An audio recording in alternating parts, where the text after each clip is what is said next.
ci actualité bi am na benn magistrat bu tudd Ibrahima Hamidou Dème bu démissionné noo jàngatee démission parce que nag wax jim àndal dafa doy waar noo ko jàngatee. kooku yàlla na ko yàlla bindal tiyaaba kooku yàlla na ko yàlla fay taxawaayam parce que Sénégal du mbiru homme politique yi rek wala mbiru yenn journalistes yi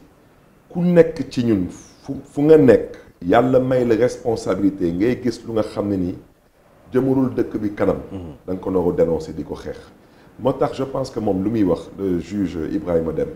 je crois que moom la ñoom Souleymane Teliko avec le bureau de l'UMS di wax moo tax ndeysaan moo doon dégg suma nijaay Moustapha Cissé Lo doon wax ci waxu justice ne les magistrats font n'importe quoi il y a qu'une seule personne qui fait du n'importe quoi dans ce pays pour ne pas dire une personne qui est dans le ma tey ak le je m'en foutisme mooy Macky Sall. lu tax nga wax loolu. mais parce que loolu moo am parce que tey justice sénégalaise Macky Sall bu muy jël engagement bañ koy fal am na lu ma waxoon ci justice am na lu ma waxoon ci justice te du lii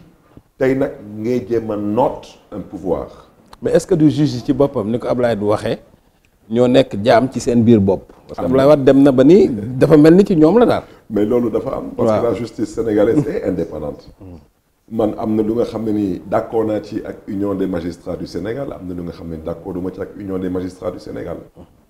maa ngi leen di encourager di leen di féliciter di leen di jàppale. wante États-Unis wala France mais les juges de la Cour suprême président moo leen di fal. wante Donald Trump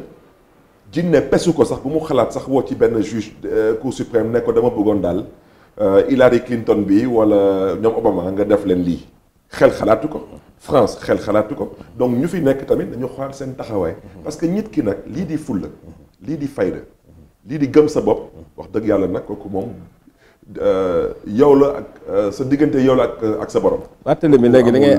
ngay am njort bu rafet yëpp Khalifa Sall mën nañ ko condamné yéen ngeen nekk frange boo xam ne ngeen def dissidence daal di génn PS tey buñ ko condamné lan mooy doon seen stratégie politique pour la parce que aussi après la vie va continuer. bien sûr lan ngeen di def lan mooy doon seen stratégie. bon ñun defuñu dissidence. Cheikh Yérim ñun dañu bañ a bokk ci section APR bu parti socialiste wante ba tey nangu nañu Ousmane Tanor Dieng mooy suñu kilifa moom lu tax bëggul woote waxtaan parce que quatre appui na ba yàgg na. 4 appui na yàgg na fu mu nekk nii sax nee naa 5 appui na wante yàlla na ko yàlla jàppale ci lu muy wut bu ci tegu mooy Khalifa Sall bu ko Macky Sall di dugal ci kaso bi xalaatuloon seconde Khalifa Sall dina falu député assemblée nationale te député assemblée nationale boobu su ngeen di fàttaliku ñu ngi doon wut benn liste unique ak waa PDS yàlla dogal antuwul parce que ñun bu ñuy xeex pour Khalifa Sall doon député ñun ñoo xamoon lu ñu ci doon wut daanaka on a prouvé avec cette immunité parlementaire que dossier bi du dossier Khalifa Sall dossier bi du dossier juridique lii du reddition des comptes règlement de compte la jaay doole la pour éliminer un adversaire politique parce que même le juge Malick Lamotte ñuy respecté décision mais amuloon droit juger Khalifa Sall amuloon droit juger Khalifa Sall Khalifa Sall est un député toujours qui bénéficie de son immunité parlementaire man maay dernier cas de jurisprudence Assemblée nationale en termes de levée d'immunité parlementaire député mën na bañ a ñëw taxaw ci kanamu commission bi wante député bi nga xam ne nii lankul bañul ne man nangu naa ñëw taxaw jàkkaarloo ak commission bi kon nag Khalifa Sall lu ma ci bëgg a wax parce que am na ñu ne dañuy saaxee Khalifa Sall ma leen di ñaax nañu xolaat seen taxawaay am na lu ñu dul nangu Khalifa Sall suñu doon jaayee doole Khalifa Sall def maa tey ne dañ koy condamné su leen neexee wante dafa am fu mu leen bëgg wax ñaari baat man mii dafa amoon procès bu ma amoon ñu condamné ma appel ci appel bi su ma juumulee maa nekkoon ci année 2016 man maa nekkoon numéro 413 xaw ma 416 yu mel noonu man ma xam cour d'appel ñaata dossier la évacué par at bu nekk ñaata dossier at bu nekk lu muy évacué xam naa ko ci suma calcul man ma xam ne ni kenn mënu ma àtte 2016 kenn mënu ma àtte 2017 te 2018 bi sax mënuñu ma àtte te pourtant loolu rek laa nam ma waaw maintenant man ñu jugé man ma appel cour d'appel yor suma dossier tribunal régional de Dakar suba ñu jaay doolee Khalifa Sall àtte ko condamné ko mu appel nu ñu mënee juger Khalifa Sall balaa man mi mënul nekk du ma ko nangu. waaw mais boo xoolee. ma ñëw rek mais Barthélémy non mais boo xoolee. waaw dafa nag xam nga lu tax loolu xam nga lu tax mën a nekk citoyen la xam nga lu tax mën a nekk Khalifa Sall gënu ma yàkkamti. waaw xam nga lu tax loolu mën a nekk te ñun ñaar ñëpp ci même juridiction. waaw xaaral ma xam nga lu tax mën a nekk procès Khalifa Sall bi daanaka ci benn weer lañ ko lem. procès bi normalement procès bu mel nii soo ko bëggoon def sérieusement spécialiste yëpp nee nañ mënuñu koon def lu gën a tuuti 6 mois donc niñ ko lemee ci benn weer moo lay xamal ni bu appel bi ñëwee dinañ ko lemaat ci benn weer wala ñaari weer maanaam daal fii ba élection di ñëw na la leer ni la tous les recours de Khalifa Sall justice bi dana ko examiner ba mu jeex loolu moom parce que boo xoolee procès bi ni mu demee rek nga xam ne justice dafa nara condamné Khalifa Sall de façon définitive avant élection présidentielle lu 2009 yow loolu sax war nga ko xam en tant que politicien war nga xam analyse boobu. xam nga lu tax sànq ma la doon wax ne ni gars yi dañuy gaaw a naagu. gis nga magistrat yi je crois que seen biir ñu ngi waxtaan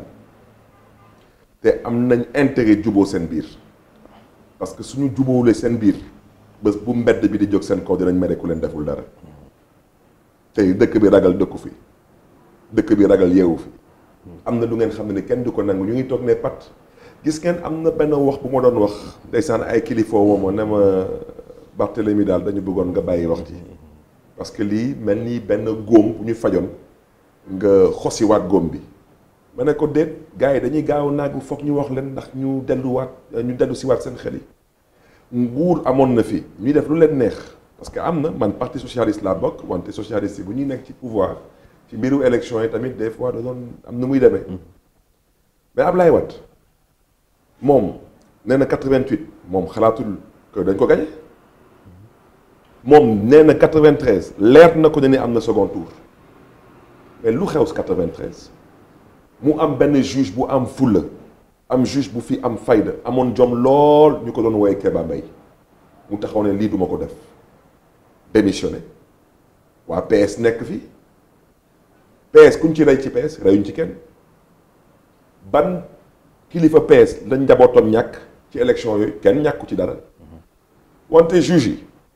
suñu fàttee ma fàttaliwu leen lu xewoon 93. Babacar Seye. voilà wante nag 93 boobu Babacar Seye yàlla na ko yàlla xare àjjana 2000 ba Abdou Diouf di wut ku koy sax ci la élection moo xam lu tax mu félicité Ablaye Wade dama ne am na fu nga xam ne ni nit ñi suñu demee ba sës ñu fajal seen bopp seen coono ak seen naqar. lu ma bëgg a wax par loolu waxuma damay menacer ay juge dama ne na nit ñi ñite dëkk bi santul Masamba dëkk bi santul Mademba Khalifa Sall dafa am ay mbokk Khalifa Sall yor ay soppe Khalifa Sall yor ay dëkkandoor di gor di jullit am tarixa bu mu gëm sàccul fenul jaayul suuf dëppul kees am na lu ngeen xam ne ni kenn du ko nangu magistrat nag bu nga xam ne ni foog nga ne ni dañ lay jox terrain jox la enveloppe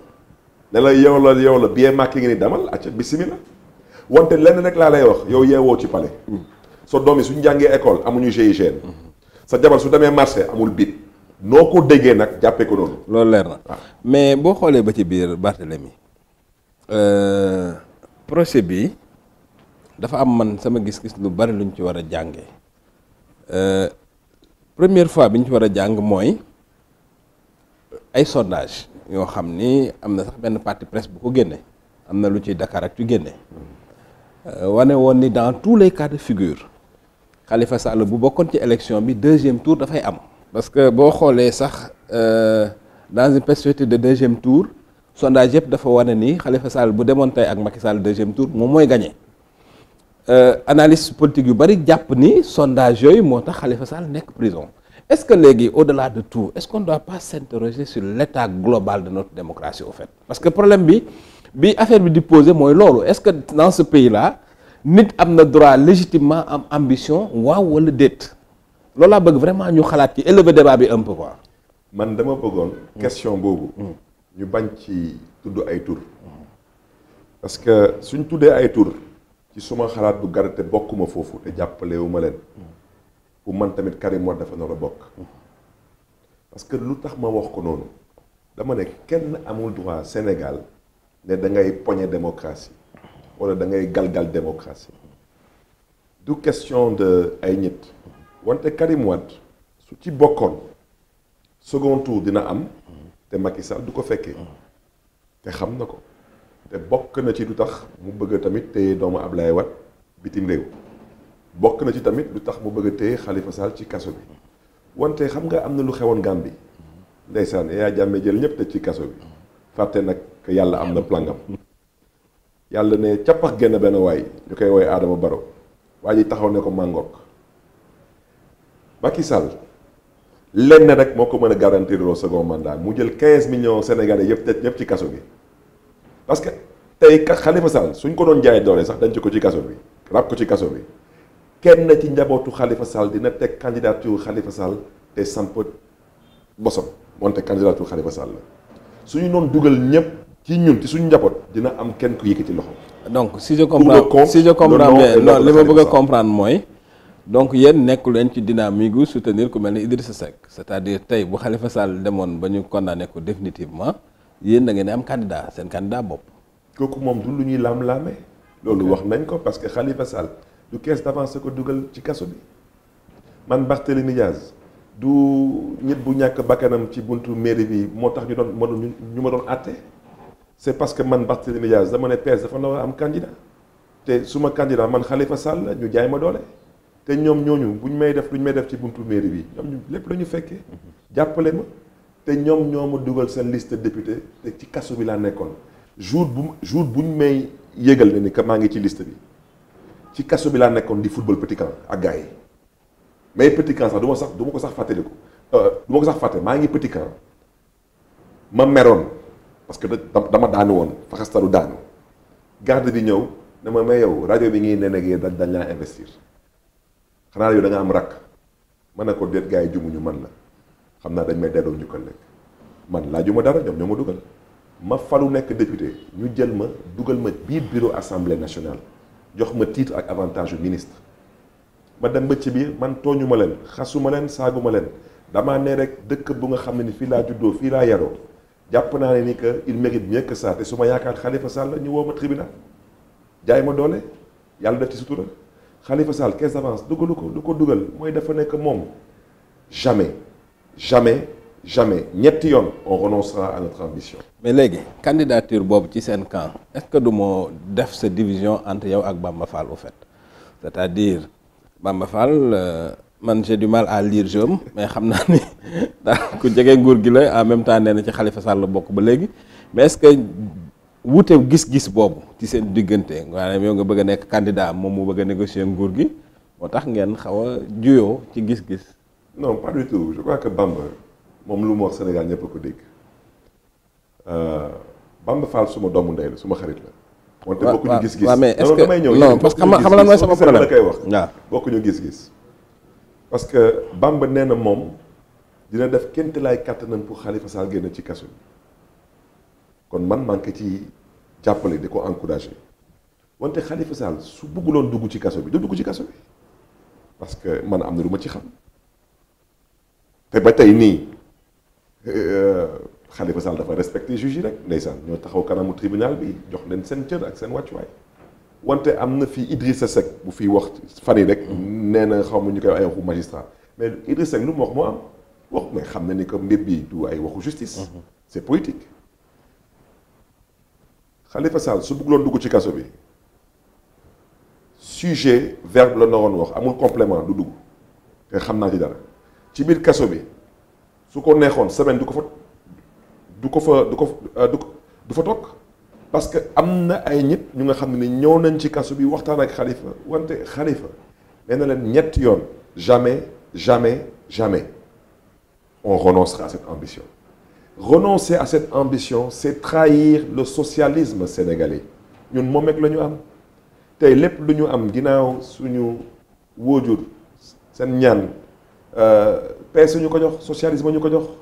donc du ñu renoncer ci idéologie boobu tey Idrissa Seck suñu candidat wala Malick Gakou suñu candidat wala Karim Wade suñu candidat ce n'est pas la question c'est que ñoom ay libéraux la ñu Gakou su ma juumulee il est socialiste comme ñun ñii mais il a son parti politique moom lu tax mu créé parti politique am parce que dafa am histoire biir AFP ñun lu tax tey ñu nekk biir kaso bi parce que dañu am une histoire au parti socialiste tey si Khalifa Sall est maintenu en prison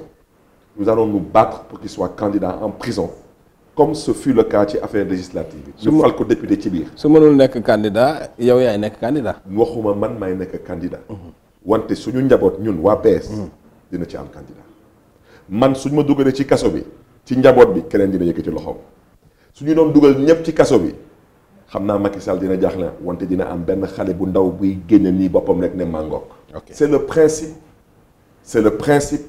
et c'est le principe te bés bu ñu delloo ginnaaw rek kon gars yi ñoo am ndam suñu côté duñ ko nangu mukk parce que lu ñu gars yi jaay loolu dafa jéggi dayoo ci démocratie bu gëm boppam. léegi Barth bu fekkee ni Khalifa Sall dañ ko condamné pour détournement de deniers publics parce que c'est un délit lourd hein parce que c'est au minimum 5 ans 5 ans et puis c'est un délit boo xam ne nii je veux dire tant que purgé woo est-ce que am na grâce sax ñu mën na woon ba xam am na grâce te même bu dee grâce di nga purger au moins la moitié de la peine affaire boobu sori na yàgg na de est-ce que yéen a ngi projeté wu yéen a ngi ouvrir yéen a ngi ubbi scénario yooyu yëpp ci seen analyse dafa sori dafa yàgg. Cheikh Yérim gis que ñu nga xam ne ni dina leen pes ba ñu def lu mel noonu seen njaboot yi dem wutal leen ay ñaan dam leen di wax rek man j'ai 43 ans yàkkamtiwuma kenn nee naa la am na ay nit dinañ def ci ñoom lu nga xam ne ni seen njaboot dinañ leen yërëm te kafuma te duma waxantu xam nga ñu nga xam ne ni dañuy jaawlee dëj ak ngénte ñu dénk la réew nga foog ni dañ leen dénk leneen dafa lu la neex wax naa ko ci Sall doyen des juges d'instruction ma wax ko ci procureur de la République nee naa leen na ngeen gestu article 112 du code pénal ngeen xool lu mu wax ci bépp magistrat bépp policier wala bépp gendarme buy topp ministre wala député te mu am immunité te nga jalgati immunité nga xool lan la yoon wax ci loolu yàkkamtiwuñu leen te àla kulli àll dinañ fayu parce que il faut que mu dugg ci boppu nit ñi parce que il ne faut plus jamais au Sénégal suba Khalifa Sall nekk fi président mais parce que diw moom neexuma rek damay koy jël dama ko dugal ci kaso du fi am Sénégal kaso dafa am ñu ko moom dafa am ñu ko moom wante mënoo gis nit parce que dafa am ambition politique mais lu tax tey Macky Sall di dugal ñi ci kaso Macky Sall xamul kaso mais dina ko xami nag c'est pas bu mu ko yàkkamti dina ko xami ñun xam nañu ay garde à vue man garde à vue gendarmerie police Rebeuss camp pénal Tambacounda j'ai fait le tour xam naa luy kaso du ma fooy kaso parce que dama xam kaso wante nag ëllëg bu fi benn kilifa diine woote jàmm bu fi benn kilifa aada woote jàmm bu fi kenn duggal làmmiñam ci lu nga xam ne ni yorom newu ci parce que bu ñu doon jaay ñi ñuy doole je pense que am na ñu yëngatu wante am na ñu nga xam ne ni ils n'ont pas droit à la parole. non Sénégal day dëkk boo xam ne nii kenn du àtte daal ñi war a wax ñëpp ku nekk yaa ngi gérer say intérêt loolu mooy Sénégal mais pour jeexal rek ci Khalifa Sall yow xam nga kaso bu baax kaso man damaa jàpp ne am na lu bari lu muy defar ci nit. dëgg te gis naa ne yaa ngi koy gis pour yow lan la kaso bi soppi ci moom. Khalifa Sall su génnee dina xàmmee dina ràññee kooku am na foo laa mën a yem ci wax ci te yàlla may na ko xel lool macha allah te su génnee dina xàmmee dina ràññee ci njabootam dina xàmmee dina ràññee ci askan wi dina xàmmee dina ràññee ci côté bu nekk ci kilifa diine yi dina xàmmee dina ràññee ci magistrature bi ci administration bi parce que tey su may xool tey yenn nit yu nga xam ne ni ñoom ce sont eux les hommes de pouvoir ils me font rire ku mel ni premier ministre du ma sore ci wax ci Khalifa xam na man xam na moom tamit xam na parce que moom saa yi buy gis saa yi bu doon gis Khalifa Sall da ko doon gëmloo ni que voilà ay waay lañu premier ministre bi Mohamed Dione je ne dirais pas le premier ministre je dirais le premier des ministres parce que moom su demee ba wax lu mu wax ci Thierno Alassane Sall moo tax ma ne ndeysaan dëkk bu nga xam ne ni ñu ko ilif amatuñu kaddu loolu dafa jéggi dayoo. kon Dione daan ñëw mairie Dakar. kan noonu. Dione premier ministre bi. waxuma da doon ñëw mairie de Dakar wala daan ñëw kër Khalifa daan toog ci salle d'attente. waxuma da doon ñëw mairie de Dakar wante xam nga gaañ yi rek xam nga gars yi ñoom dañuy football quoi wante bii moom du petit camp bii grand camp la quoi. jeex na bii moom ku amul compétition du dem. jeex na léegi.